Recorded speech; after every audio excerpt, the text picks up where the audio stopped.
Nako, bagong ombudsman Rimulya. Bago ha, bago pa lang. Nako, supalpal na naman dito sa dating ombudsman. Ayan naman kasi, ayaw-yaw agad sa media kung ano yung gagawin niya. Yun pala, hindi niya alam, malinis pala. Yung tungkol kay Senator Villanueva, nasa system pala. Tapos sasabihin niya, ay secret daw. Nasa system, paano naging secret yan? O ayon dito sa balita, ang sabi, anong sikreto? Martires kay Boying. Nagkaroon ng mainit na palitan sa pagitan ni na Ombudsman Boying Rimulya. Ba't hindi nyo nilagay yung kumpletong pangalan? Ang ganda-ganda pakinggan eh. Dapat Ombudsman Jesus. Oh, Boying Rimulya. Jesus, di ba? At dating Ombudsman Samuel Martires, kaugnay ng 2016 dismissal order laban kay Senator Joel Villanueva. Sa isang panayam, tinawag ni Rimulya ang pagbabasura ng kaso noong 2019 bilang isang sorpresa at sekretong desisyon. Yun yung paliwanag. Baka naman napahiya kasi. Kaya yun na lang yung sinasabi. Pero, ito po ang nangyari. Sa panayam ng DCWB, binuweltahan ni Martires ang pahayag ni Rimulya, sabay sabing walang lihim na nangyari at malinaw na nakatala ang kanyang desisyon sa Case Management System or CCMS ng Office of the Ombudsman. Ibig sabihin, nandun naka-record. Ay baka naman kasi hindi nyo sinabi kay Rimulya noon. Baka hindi nyo pinarating sa kanya. Kasi hindi niya alam, di ba? Sino kayang may problema? Ayon kay Martires, binasura niya ang kaso matapos mapatunayang falsipikado ang mga lagda na ginamit laban kay Villanueva. Ayun naman pala. Matatanda ang ipinag-utos ni dating Ombudsman Conchita Carpio Morales noong 2016 ang dismissal ni Villanueva dahil sa umano'y maling paggamit ng kanyang PDAP noong siya pa ang kinatawan ng Sibak Party List. Ngunit, nitong araw ng Huwebes, inanunsyo ni Rimulya na susubukan niyang ipatupad muli ang nasabing dismissal order bago niya mabatid na binaliktad na pala ito ni Martires 6 na taon na ang nakalipas. Ano ba naman yan? Ewan ko lang kung bakit ito yung ginawa po nila. Sabi kasi ng iba, para lang mapag-usapan at makalimutan yung investigasyon matungkol sa maanumalyang flood control projects. Ay, hindi makakalimutan yun.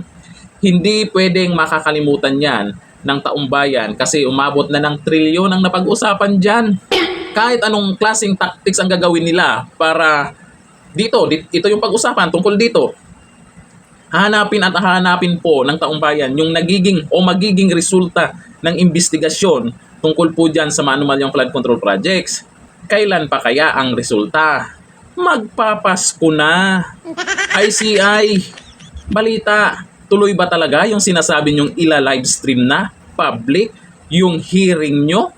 Totoo ba talaga yon? Pag totoo yan, ay, bibilib na ako sa inyo. Maganda kasi yan kasi para hindi na kayo pagdudahan. Oo, pwedeng talagang gusto nyong may managot. Ginawa nyo yung tama. Kailangan managot yung mga kurap ayon sa ebidensya. Yun naman talaga dapat. Kailangan may ebidensya, hindi yung yaw-yaw-yaw-yaw lang ba? Hindi natin maiwasan po kasi na ang karamihan po ay magdududa. Kasi alam naman nating lahat kung sino yung nag-appoint sa inyo dyan. Sino yung naglagay sa inyo dyan at yung naglagay sa inyo ay itinuturo din ng iba na sangkot din di umano sa nangyayaring korupsyon.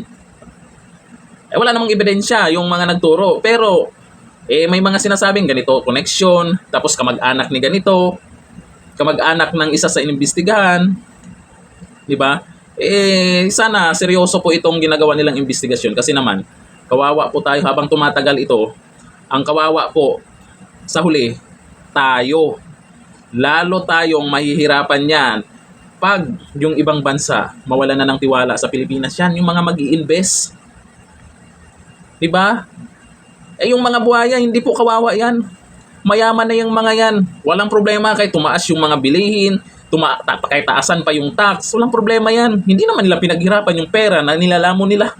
O ayon kay Jolly Iman, checkmate na naman ang low bender. Naku, nauso na naman tong low bender. Ito kasi si Tulpo eh. Tapos nag-yeser pa itong isa. Sabi ni Hermelito Nemedes, sabay CC, sekreto daw kasi. Naka-record pala lahat ng desisyon. Yun nga eh.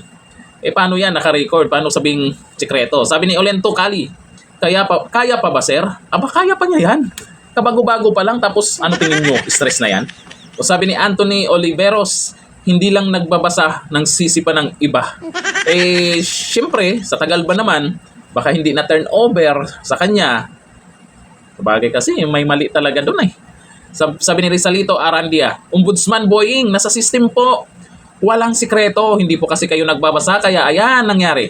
Nakakaya sa madlang people. Oo, napahiya po talaga siya doon sa totoo lang. Pero sana sa susunod na galaw nila, yung talagang may katotohanan naman. Ito naman eh, baka hindi talaga niya alam na meron para sa system. Abangan natin kung ano yung sunod na hakbang na gagawin dyan ni Ombudsman. Hanggang dito na lang. Thank you. Bye-bye.